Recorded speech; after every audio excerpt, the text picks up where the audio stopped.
Hey guys, আমার নতুন mini ব্লগে আবার তোমাদের স্বাগত। তো আজ হচ্ছে রামনবমী। সকলকে জানাই রামনবমীর অনেক অনেক শুভেচ্ছা। আর দেখো এখন বাজে প্রায় সকাল 10টা মতো হবে। তো আমি দেখো এত সকাল সকাল চান করে নিয়েছি, কারণ হচ্ছে আজকে আমাদের বাড়িতে পুজো ছিল, যার জন্য আমি এত তাড়াতাড়ি চান করেছি।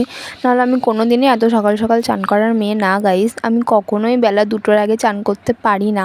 আজকে পুজো ছিল, যার জন্য আমি চান করে নিয়েছি তাড়াতাড়ি। তারপর আমি নিচে এসে তোমাদেরকে এখানে দেখাচ্ছিলাম যে আমাদের বাড়িতে কাজ কতদূর কমপ্লিট হলো।